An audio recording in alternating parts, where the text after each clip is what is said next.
నమస్కారం AP journalism వార్తలకు స్వాగతం. నా పేరు సుమలత. వార్తల ముందుగా హెడ్లైన్స్.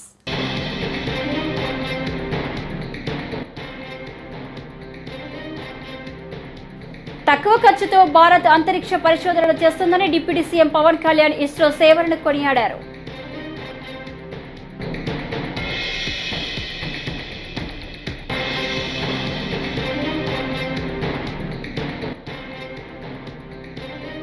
మన ప్రభుత్వ హయాంలో మనం చేసిన మంచి ఎక్కడికి పోలేదని వైఎస్ఆర్సీపీ అధ్యక్షులు మాజీ సీఎం వైఎస్ జగన్మోహన్ రెడ్డి స్పష్టం.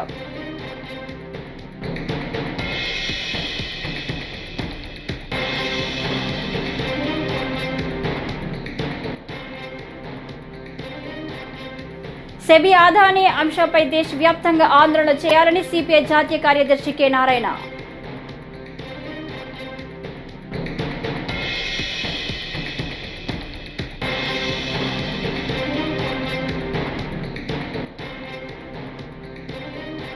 ఎలక్షన్ అనగానే చాలా మంది వైకాపా నేతలు తమకు టచ్ లోకి వచ్చినట్లు హోంమంత్రి అనిత వెల్లడి.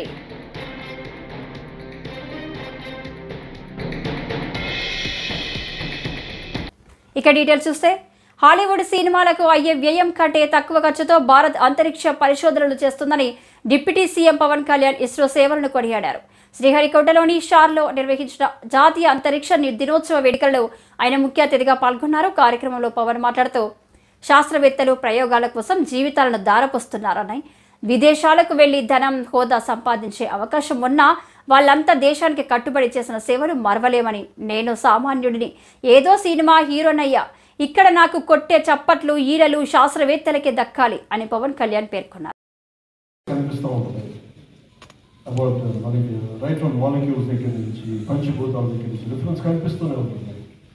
అలాంటి రోజు అనుకున్న ఆలోచన ఈ రోజున మనకి ఎట్లా అయిపోయిందంటే, నేను చిన్నప్పుడు ఇక్కడ ఉండేవాడిని నెల్లూరులోనే.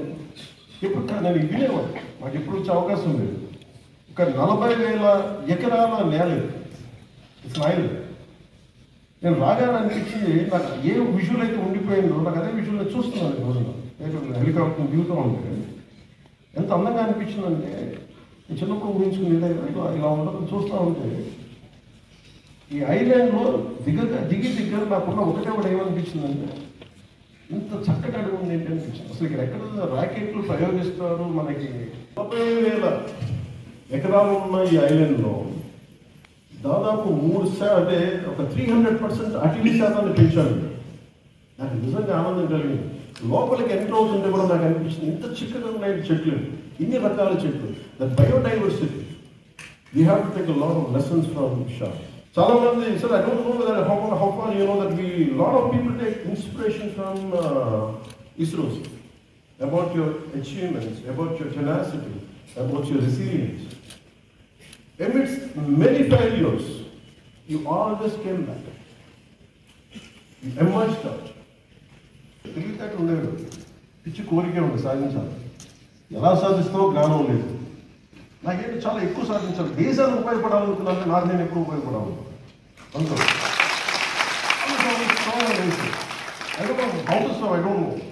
మనిషిని రోదశీలోకి పంపించాలి, లేదంటే చంద్రమండలంలో దిగాలి. చిన్నగా ఏం చదువు. నాకు కూడా కోరిక ఏముంటుందంటే, నాకు డబ్బులు సంపాదించాలని, పేరు సంపాదించాలని, నా దేశం నెంబర్ 1గా ఉండాలి. సైన్స్ అండ్ టెక్నాలజీ అంటే మనం అంత ఎఫెక్టివ్గా చేయగలం. అంటే సినిమా వరకు చేయగలరు ఎక్కువ బడ్జెట్లో పెట్టి, బట్ దానికంటే తక్కువ బడ్జెట్ తోటి మనం కూర్చోబెట్టి ఇండియన్ మార్స్ మిషన్ సక్సెస్ఫుల్ చేయాలి. మన ప్రభుత్వ హయాంలో మనం చేసిన మంచి ఎక్కడికి పోలేదని వైఎస్ఆర్సీపీ అధ్యక్షులు మాజీ సీఎం వైఎస్ జగన్మోహన్ రెడ్డి స్పష్టం చేశారు. ప్రతి ఇంటికి మనం చేసిన మంచి బ్రతికే ఉందని మేనిఫెస్టో అమలులో విశ్వసనీయతకు అర్థం చెప్పామన్నారు. విశాఖ స్థానిక సంస్థల ఎమ్మెల్సీ ఎన్నికల నేపథ్యంలో బుధవారం యలమంచిలి, భీమిలి నియోజకవర్గాల జెడ్పీటీసీలు, ఎంపీటీసీలు, కౌన్సిలర్లతో వైఎస్ జగన్ సమావేశమయ్యారు. ఈ సందర్భంగా క్యాడర్కు వైఎస్ జగన్ దిశానిర్దేశం చేశారు. మెడలు వంచక తప్పలేదు. ధర్మం, న్యాయం ఈరోజు గెలిచింది. మామూలుగా అయితే పోటీ పెట్టకూడదు. మనకు 600 చిల్లర ఓట్లు ఉన్నప్పుడు, వాళ్ళకు 200 చిల్లర ఓట్లు ఉన్నప్పుడు అసలు పోటీ పెట్టాలని ఆలోచన చేయడమే దుర్మార్గం. ఆలోచన చేయడమే ధర్మం కాదు, ఆలోచన చేయడమే ఒక అన్యాయం. ఎందుకనంటే నీకు సంఖ్యాబలం లేనప్పుడు నువ్వు ఎందుకు పోటీ పెడతా ఉండవు? అంటే మేము కొనేదానికోసమే కదా, ప్రలోభాలు పెట్టేదానికోసమే కదా, మన తప్పు కదా. అలా చేయడమే ధర్మం కాదు. కానీ అలాంటి మనిషి అలా చేయడం తన నైజం. ఆ మనిషి తన అదే మాదిరిగానే చేసినా కూడా వైఎస్ఆర్ కాంగ్రెస్ పార్టీ కార్యకర్తలందరూ కూడా, నాయకులందరూ కూడా ఒక తాటి మీద గట్టిగా విలువలకు, విశ్వసనీయతకు గట్టిగా నిలబడ్డారు కాబట్టి ఆయన తల వంచక తప్పలేదు. మేనిఫెస్టోలో ఏదైతే మనం చెప్పామో ఎక్కడా కూడా మాట తప్పల. మేనిఫెస్టోను మొట్టమొదటిసారిగా చెత్తబుట్టలో వేసే పరిపాలన నుంచి మొట్టమొదటిసారిగా విశ్వసనీయత అన్న పదానికి అర్థం చెబుతూ మేనిఫెస్టోను ఒక బైబిల్గా, ఒక ఖురాన్గా, ఒక భగవద్గీతగా భావిస్తూ ఒక కొత్త నిర్వచనం చూపిస్తూ ఎన్నికల్లో విశ్వసనీయత అన్న పదానికి అర్థం చెబుతూ మనకు ఎన్ని సమస్యలున్నా కూడా చంద్రబాబు నాయుడు ఈ పొద్దు ఏ సమస్యలు లేకపోయినా కానీ సమస్యలు ఉన్నట్టుగా దాన్ని చిత్రీకరిస్తూ ఉన్నాడు. కానీ నిజం చెప్పాలనంటే మన ప్రభుత్వం అధికారంలోకి వచ్చినప్పుడు ఒకవైపున చంద్రబాబు చేసిన అప్పులు ఉన్నాయి, ఆ అప్పుల మీద వడ్డీలు ఉన్నాయి. ఆ వడ్డీలకు తోడు కోవిడ్ అనే మహమ్మారి కూడా మనం పరిపాలన చేసేటప్పుడు కూడా మనకు తాండవిస్తూ ఉన్న పరిస్థితులు. కానీ అటువంటి భయానక పరిస్థితుల్లో ఉన్నా కూడా ఒకవైపున రాష్ట్రానికి రావాల్సిన ఆదాయాలు తగ్గినప్పటికీ, రాష్ట్రంలో పెట్టే ఖర్చు అనూహ్యంగా పెరిగినప్పటికీ ఎటువంటి సాకులు చూపలేదు, ఎటువంటి కారణాలు చెప్పలేదు. ఈ వైట్ పేపర్లని ఇంకొకటని గత ప్రభుత్వం మీద నిందలు మోపి, కోవిడ్ మీద నిందలు మోపి ప్రజలకు చేయాల్సింది చేయకుండా పోయే కారణాలు ఏ పొద్దు చూపించలేదు. ఎన్ని కష్టాలున్నా కూడా చిక్కటి చిరునవ్వుతో సెబీ అదానీ అంశంపై దేశవ్యాప్తంగా ఆందోళనలు చేయాలని సిపిఐ జాతీయ కార్యదర్శి కె నారాయణ అన్నారు. బుధవారం మీడియాతో మాట్లాడుతూ అదానీకి ఇనుప కవచంలా మోదీ ఉన్నారని వ్యాఖ్యలు చేశారు. మోదీ వచ్చాక వ్యవస్థలను నిర్వీర్యం చేశారని విమర్శించారు. బంగ్లాదేశ్ మాజీ ప్రధానికి అహంభావం పెరిగిపోయిందని, ప్రజాస్వామ్యాన్ని అపహాస్యం చేసేలా చర్యలు చేపట్టారన్నారు. ఎవరినైతే జైల్లో పెట్టారో వారే బంగ్లాదేశ్కు ప్రధాని అయ్యారన్నారు. ఎన్నికల మాకే సంబంధాలు లేవు. ఆయన ఇంకో క్యాంప్లోకి పోయాడు, మేము ఆ క్యాంప్లోకి పోయాక అయితే మనం పోయినప్పుడు అక్కడ పనిచేస్తున్నటువంటి బ్యూరోక్రసీ, ఐఏఎస్ ఐపీఎస్ ఆఫీసర్లు చాలా వాళ్ళ ముఖం విప్పారిపోతుంది. 1000 కాండ్ల బలి పోయిస్తే అట్లుందో అంత సంతోషం ఉన్నారు.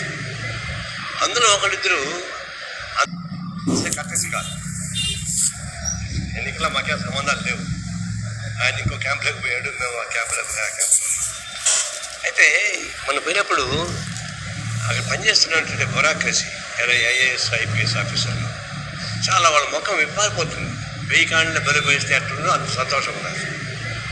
అందులో ఒకరిద్దరు ఎలక్షన్ అనగానే చాలా మంది వైకాపా నేతలు తమకు టచ్లోకి వచ్చినట్లు హోంమంత్రి అనిత తెలిపారు. తాము అధికార పార్టీలో ఉన్నామని, క్యాంపు పెట్టాలనుకుంటే పెట్టగలమని చెప్పారు. విశాఖ ఎమ్మెల్సీ ఎన్నికల్లో పోటీ చేయాలని అనుకుంటే మంచి మెజారిటీతో తాము గెలవగలమని ధీమా వ్యక్తం చేశారు. కానీ విలువలకు గౌరవం ఇచ్చి తాము ఈ ఎన్నికకు దూరంగా ఉన్నామని అనిత స్పష్టం చేశారు. తాము ప్రతిపక్షంలో ఉన్నప్పుడు వైకాపా నేతలు శాసన మండలి రద్దు చేస్తామన్నారని, అలాంటి వారు ఇప్పుడు ఎలా నామినేషన్ వేశారని అనిత మండిపడ్డారు. నిర్ణయించుకున్నాం అన్న విషయాన్ని కూడా క్లియర్గా చెప్పారు. ఇదే ఎంపీటీసీ ఎలక్షన్స్ అప్పుడు నోటిఫికేషన్ వచ్చిన తర్వాత వాళ్ళు అధికారంలో ఉండి మేము ప్రతిపక్షంలో ఉండేటప్పుడు ఎంపీటీసీ ఎలక్షన్స్కి నామినేషన్ వేయటానికి కూడా మమ్మల్ని చాలా ఇబ్బంది పెట్టిన సందర్భాలు కూడా ఉన్నాయి. నామినేషన్ పత్రాలని సంచుల్లో దాచుకొని చాలా భద్రంగా ఎవరు చూడకుండా, ఎవరైనా చూస్తే మమ్మల్ని కొడతారేమో, ఎవరైనా చూస్తే మా నామినేషన్ పేపర్లు చించేస్తారేమో భయంతో ఆ రోజుల్లోని కూడా చావుకి ఎదురెళ్ళి చాలామంది కార్యకర్తలు ఎంపీటీసీల కింద జడ్పీటీసీల కింద నామినేషన్లు వేశారు. ఆ రోజు అక్కడ ఇక్కడ అని లేదు, ప్రతి చోట కూడా దాడులు నిర్వహించారు. కనీసం నామినేషన్ వేయడానికి కూడా మా కార్యకర్తల్ని ముందుకు రానివ్వకుండా భయభ్రాంతులకు గురి చేసిన సందర్భాన్ని కూడా ఈ రోజు గుర్తు చేసుకోవాలి. సీఎం చంద్రబాబు నాయుడు గారు ఆ రోజు నిర్ణయం తీసుకొని ఎంపీటీసీ ఎలక్షన్స్ని మేము బాయ్కాట్ చేసాం. ఆ రోజు లోకల్ ఎలక్షన్స్ మేము బాయ్కాట్ చేసాం. ఆ రోజు బాయ్కాట్ చేసిన తర్వాత మళ్ళా తిరిగి ఈరోజు ఆ ఎమ్మెల్సీ ఎలక్షన్స్లో, ఈ స్థానిక సంస్థల ఎమ్మెల్సీ ఎలక్షన్స్లో పోటీ చేయడం అనేది నైతికత కాదు, అది విలువలకి విరుద్ధంగా ఉంటుంది అని ఒకే ఒక ఉద్దేశంతో ఈరోజు గౌరవ చంద్రబాబు నాయుడు గారు ఈ నిర్ణయం తీసుకున్నారు. చాలా మంది బయటకు వచ్చి ఈరోజు ఏదేదో మాట్లాడుతున్నారు అనమాట. అంటే వీళ్ళకి ఏంటంటే వాపుకి బలుపుకి తేడా లేని వాళ్ళందరూ కూడా వైఎస్ఆర్సీపీ పార్టీలోనే ఉండటం కూడా మన దౌర్భాగ్యం. వాళ్ళ పరిస్థితి ఎలా ఉందంటే ఈరోజు మేము ఏదో భయపడిపోయాము, అలా భయపడిపోయాము, ఇలా భయపడిపోయాము అంటున్నారు. ఒక్కసారి చరిత్రను గుర్తు తెచ్చుకోండి. ఎన్నో సంవత్సరాలు కాదు, జస్ట్ ఒక్క సంవత్సరం, 2 నెలలు ముందుకెళ్ళండి, దానికి ఒక సంవత్సరం ముందుకెళ్ళండి. మీరందరూ కూడా మాకు ప్రతిపక్ష హోదా కూడా తీయించేస్తాము, అటు నుంచి 3 వస్తే ఇటు నుంచి 3 వస్తే అని చెప్పేసి ప్రగల్భాలు పలికినప్పుడు 21 సీట్లలోని కూడా అందరూ కూడా గెలిచిన 23 సీట్లలో కూడా 4గురిని మీరు లాక్కున్న తర్వాత కూడా మేము ఆ రోజు అధికారంలో ఉన్నప్పుడు కులం కూడు పెట్టదన్న మాజీ మంత్రి అధికారం పోయాక కులం ఇప్పుడు గుర్తొచ్చిందా అంటూ మైలవరం ఎమ్మెల్యే వసంత కృష్ణప్రసాద్ విమర్శించారు. బుధవారం మైలవరంలో ఆయన మాజీ మంత్రి కుమారుడు అరెస్టుపై మీడియాతో మాట్లాడారు. అమెరికాలో ఉద్యోగం చేసుకునే నీ కుమారుడిని ఇండియాకు ఎందుకు రప్పించామంటూ ప్రశ్నించారు. నీ దందాలకు సపోర్టుగా తెచ్చుకున్నావా అంటూ మాజీ మంత్రిపై విమర్శించారు. అనుకున్నాడు, అక్రమంగా కేసు పెట్టారు, కావాలంటే నన్ను ఎదుర్కోండి కానీ నా కుమారుల మీద అక్రమ కేసులు పెట్టొద్దు. మరి నీకు అధికారం రాగానే అమెరికా నుంచి నీ కొడుకును ఎందుకు పిలిపించావు? ఇక్కడ నేను చేసే దందాలు జాలవలే, నా దాంట్లో నువ్వు కూడా భాగస్వామిగా నీ కొడుకును పిలిపించావా? ఇక్కడ మరి అమాయకుడు, ఏమి తెలియని వాడు, చిన్నవాడు అని చెప్పి నిన్న ధర్మపన్నాగాలు, నీతులు, సూత్రాలు చెప్తున్నావు. మరి మొన్న పెనమలూరులో దాడులకు వెళ్ళినప్పుడు, అట్లాగే పెనంలో దౌర్జన్యాలు చేసినప్పుడు నీ కొడుకు చిన్నవాడు కాదా? రేపల్లిలో అమర్నాథ్ గౌడ్ చెప్పినప్పుడు ఆ కులం కూడి పెట్టుద్దా, ఏం చేస్తుందని చెప్పాడు. ఎవడైనా గుణం లేనివాడు కులం గురించి మాట్లాడతాడు. నిన్న నువ్వు నీ కుటుంబం మీద అన్యాయం జరిగింది అనుకుంటే కోర్టులకు వెళ్ళు, ప్రజల ముందు విషయాలు విశదీకరించు. ఇవన్నీ వదిలేసి నేను గౌడ కులం నుంచి 2019 ఎన్నికలకు ముందు నువ్వు ఏ వాహనంలో తిరిగావో మైలవరం నియోజకవర్గ ప్రజలందరూ చూశారు. ఒక డొక్కు టాటా సఫారీ. ఈ రోజు నీ ఇంటి ముందు ఎన్ని కార్లు పెట్టున్నాయి, నువ్వు కాలు తీసి కాలు బయట పెడితే ఏ రకమైన కార్లు తిరుగుతున్నావు. ఇంతేకాదు, జోగి రమేష్ గారు ఆయన ఇల్లు కట్టుకో, కొత్త కారులో తిరుగు. మేము ఎవరు బాధపట్ల, ఈ మైలవరం నియోజకవర్గంలో ఉన్న గౌడ సామాజిక వర్గాల వాళ్ళు ఎవరూ కూడుకోవట్లా. ఎందుకంటే అతని నైజం ఈ మైలవరం నియోజకవర్గంలో ఉన్నటువంటి, ఎందుకంటే దగ్గరగా చూశారు కదా, ప్రతి గౌడ సోదరుడికి తెలుసు. మొన్న కాదు కదా 2014లో ఇక్కడ పోటీ చేసినప్పుడు కూడా ఒక్క గౌడ కులస్తులు కూడా అతనికి ఓటేలా, ఎందుకంటే అతని నైజం ఇక్కడ తెలుసు కాబట్టి. తిరుమల శ్రీవారిని సినీ నటుడు వరుణ్ తేజ్, లావణ్య త్రిపాఠి దంపతులు దర్శించుకున్నారు. బుధవారం వీఐపీ ప్రారంభ విరామ దర్శన సమయంలో వారు స్వామివారి సేవలో పాల్గొన్నారు. తీతీదే అధికారులు వారికి స్వాగతం పలికి దర్శన ఏర్పాట్లు చేశారు. దర్శన అనంతరం రంగనాయకుల మండపంలో పండితులు ఆశీర్వచనం చేసి స్వామివారి తీర్థ ప్రసాదాలను అందజేశారు.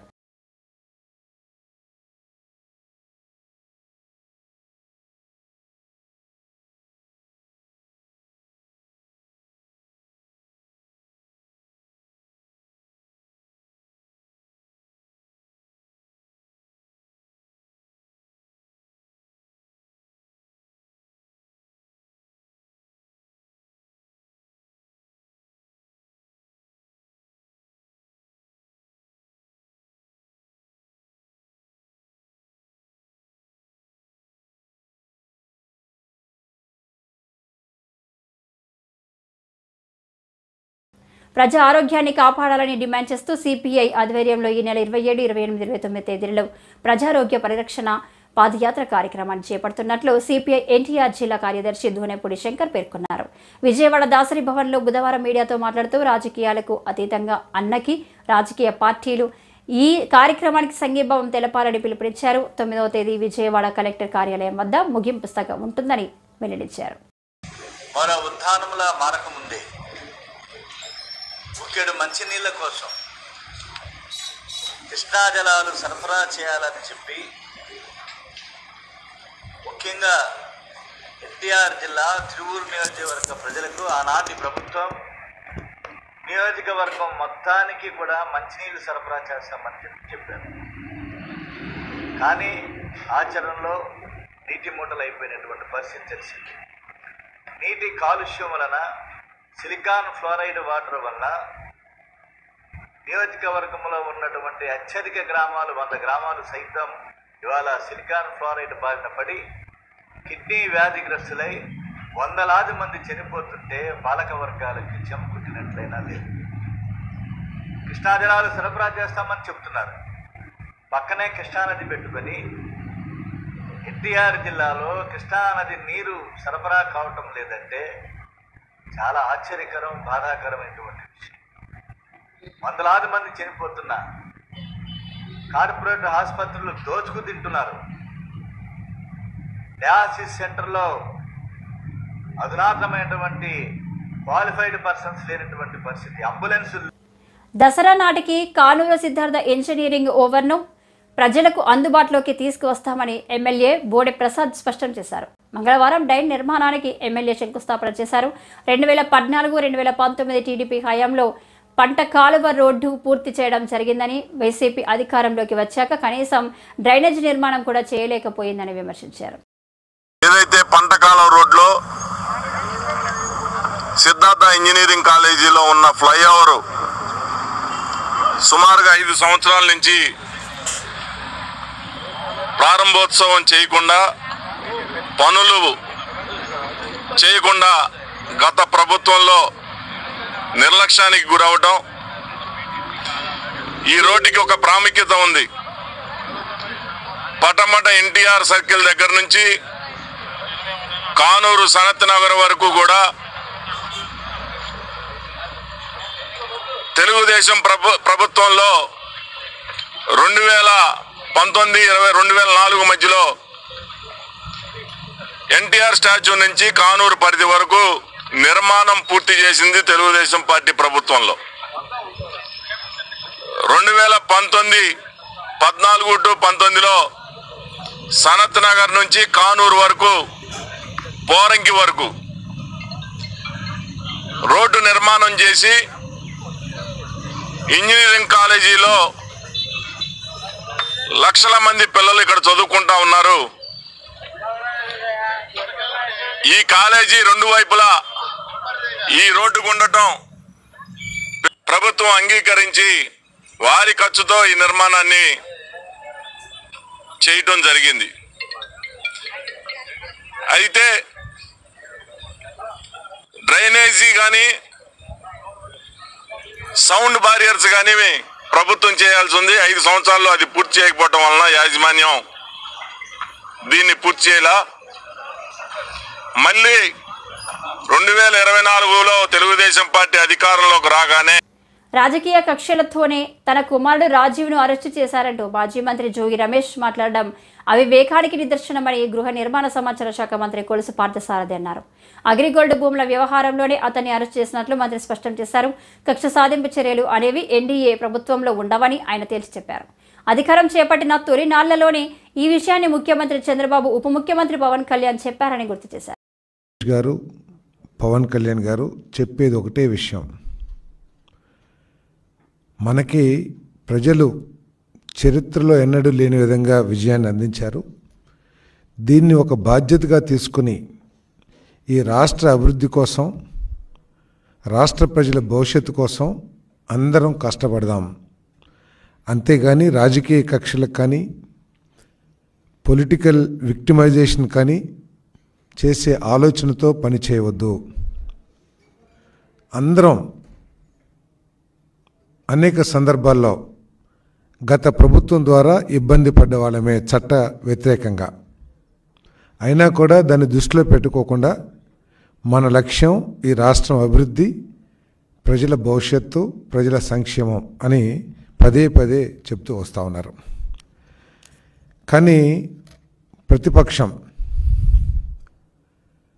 ప్రతి విషయాన్ని కూడా రాజకీయం చేసి రాజకీయ లబ్ధి పొందాలని ప్రయత్నం చేయటం సిగ్గు చేయటం చెప్పేసి నేను మనవి చేస్తా ఉన్నాను. విషయం లేని విషయాలు కూడా, ఎటువంటి సబ్స్టెన్స్ లేని విషయాలను కూడా రాజకీయ ప్రచారం కల్పించి ప్రభుత్వం మీద బురదలటానికి ప్రయత్నం చేయటం చాలా శోచనీయం అని చెప్పేసి మనవి చేస్తా ఉన్నాను. దాంట్లో భాగంగానే నిన్న మాజీ మంత్రి గారు జోగి రమేష్ గారి కుమారుణ్ణి అగ్రిగోల్డ్ భూ వ్యవహారంలో అరెస్ట్ చేయటం జరిగింది. ఆ విషయంలో సబ్జెక్ట్ మీద స్పందించుకోకుండా, జరిగిన తప్పొప్పుల మీద స్పందించుకోకుండా ఇదేదో రాజకీయ కక్షతో చేస్తున్నారు, ఆ రోజు చంద్రబాబు నాయుడు గారి ఇంటి మీద దాడికి వెళ్ళినందుకు చేస్తున్నారు అని వక్రీకరించడానికి, ప్రజల దృష్టిని మరల్చడానికి ప్రయత్నం చేయటం శోచనీయం అని చెప్పేసి మనం చేస్తా ఉన్నాను. ఒకవేళ పొలిటికల్ విక్టిమైజేషన్ లేతే కక్ష సాధింపు ధోరణి ఉన్నట్లయితే వాళ్ళు బయటకు వచ్చి ఈ విధంగా మాట్లాడే అవకాశం కూడా ఉండేది కాదని చెప్పేసి మనం చేస్తామని నేను ఆయన ఒప్పుకున్నట్టు జోగి గ్లోబల్ పీస్ ఎకానమిక్ సమ్మిట్ కు ప్రపంచ శాంతి సభకు బీజేపీ కాంగ్రెస్ పార్టీల సహా 18 పార్టీలు మద్దతిచ్చాయని ప్రజాశాంతి పార్టీ అధ్యక్షుడు కేఏ పాల్ తెలిపారు. బుధవారం మీడియాతో మాట్లాడుతూ తెలంగాణ సీఎం రేవంత్ రెడ్డి కూడా గ్లోబల్ పీస్ ఎకానమిక్ సమ్మిట్ కు మద్దతిస్తున్నట్లు ప్రకటించారన్నారు. అక్టోబర్ 2వ తేదీన లాస్ ఏంజల్స్ లో గ్లోబల్ పీస్ ఎకానమిక్ సమ్మిట్ జరుపుతున్నామన్నారు. ఈ సమావేశానికి మద్దతు ఇవ్వాల్సిందిగా సీఎం చంద్రబాబును ఆహ్వానిస్తున్నామన్నారు. శరద్ పవార్, సిపిఐ, సిపిఎం, సంతోష్, కిరణ్ 18 పార్టీలు మద్దతు ఇచ్చాయి. ఎంపీలు వచ్చి ఈ గ్లోబల్ పీస్ ఎకనామిక్ సమిట్ ద్వారా దేశానికి అభివృద్ధి, రాష్ట్రానికి అభివృద్ధి అని చెప్పడం జరిగింది. ఇప్పటికే గ్లోబల్ పీస్ ఎకనామిక్ సమిట్కి మద్దతు ఇస్తున్నానని తెలంగాణ ముఖ్యమంత్రి రేవంత్ రెడ్డి గారు వీడియో ఇవ్వడం జరిగింది. అలాగే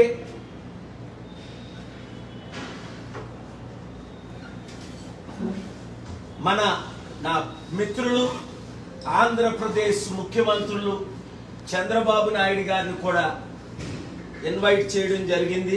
ఆ లెటర్ మీకు మీడియా గ్రూప్లో పెట్టడం జరుగుతుంది. అక్టోబర్ 2న లాస్ ఏంజలస్ కాలిఫోర్నియాలో గ్లోబల్ పీస్ ఎకనామిక్ సమిట్కి ఇక్కడ నుండి ఎంపీలు వస్తున్నారు. అలాగే ప్రపంచంలో ఉన్న 197 దేశాల్లో అనేక దేశాల ప్రెసిడెంట్స్, ప్రైమ్ మినిస్టర్స్ ఈ ఎకనామిక్ సమిట్కి ఆల్రెడీ మద్దతు ఇస్తున్నారు. వారు కూడా ఆయా దేశాల్లో ఇండియా షుడ్ లీడ్ అన్న సమిట్కు అక్టోబర్ 2ని వివిధ టైముల్లో మద్దతు ఇస్తున్నారు. కనుక మీడియా ఓనర్స్ని, మిత్రుల్ని నేను రిక్వెస్ట్ చేసేది ఏమిటంటే రాజకీయాలు పక్కన పెట్టి ఆంధ్రప్రదేశ్ రాష్ట్రం దాదాపు 13 లక్షల కోట్ల అప్పు, తెలంగాణ రాష్ట్రం 7.5 లక్షల కోట్ల అప్పు, ఖజానా ఖాళీ అయిపోయింది, నేను ఇచ్చిన వాగ్దానాలు నెరవేర్చలేకపోతున్నానని ఎంతో బాధతో చంద్రబాబు నాయుడు గారు చెప్పడం మనందరం విన్నాం. అసెంబ్లీలో చెప్పారు, ప్రెస్ మీట్లో చెప్పారు, బయట చెప్పారు. కానీ ఆ ఖజానాని నింపడం ఎలాగా, ఇచ్చిన హామీలు నెరవేర్చడం ఎలాగా అన్న ప్లాన్తో ఈ లెటర్ నేను చంద్రబాబు నాయుడు గారికి పంపడం జరిగింది.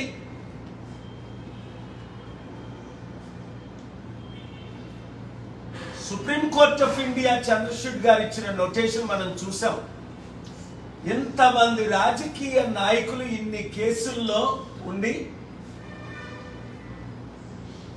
5-10 సంవత్సరాలు డిలే చేసి అభివృద్ధి చేయలేకపోతున్నారు అని నేను పర్సనల్గా పార్టీ ఆపదలో ఉన్న వారికి అండగా నిలుస్తున్న ప్రజా దర్బార్కు వచ్చే విన్నపాలను సంబంధిత శాఖలకు పంపి సత్వర పరిష్కారానికి కృషి చేయాలని విద్యా, ఐటీ, ఎలక్ట్రానిక్స్ శాఖల మంత్రి నారా లోకేష్ సిబ్బందిని ఆదేశించారు. ఉండవల్లిలోని నివాసంలో 26వ రోజు ప్రజా దర్బార్లు మంగళగిరి నియోజకవర్గంతో పాటు రాష్ట్ర వ్యాప్తంగా ప్రజలు తరలివచ్చారు. తమ కష్టాలను విన్నవించారు. భూ ఆక్రమణ సమస్యలపై బాధితుల నుంచి ఫిర్యాదులు ఎక్కువగా వస్తుండటంతో సంబంధిత శాఖతో సమన్వయం చేసుకుంటూ పరిష్కరించాలని సిబ్బందికి సూచించారు.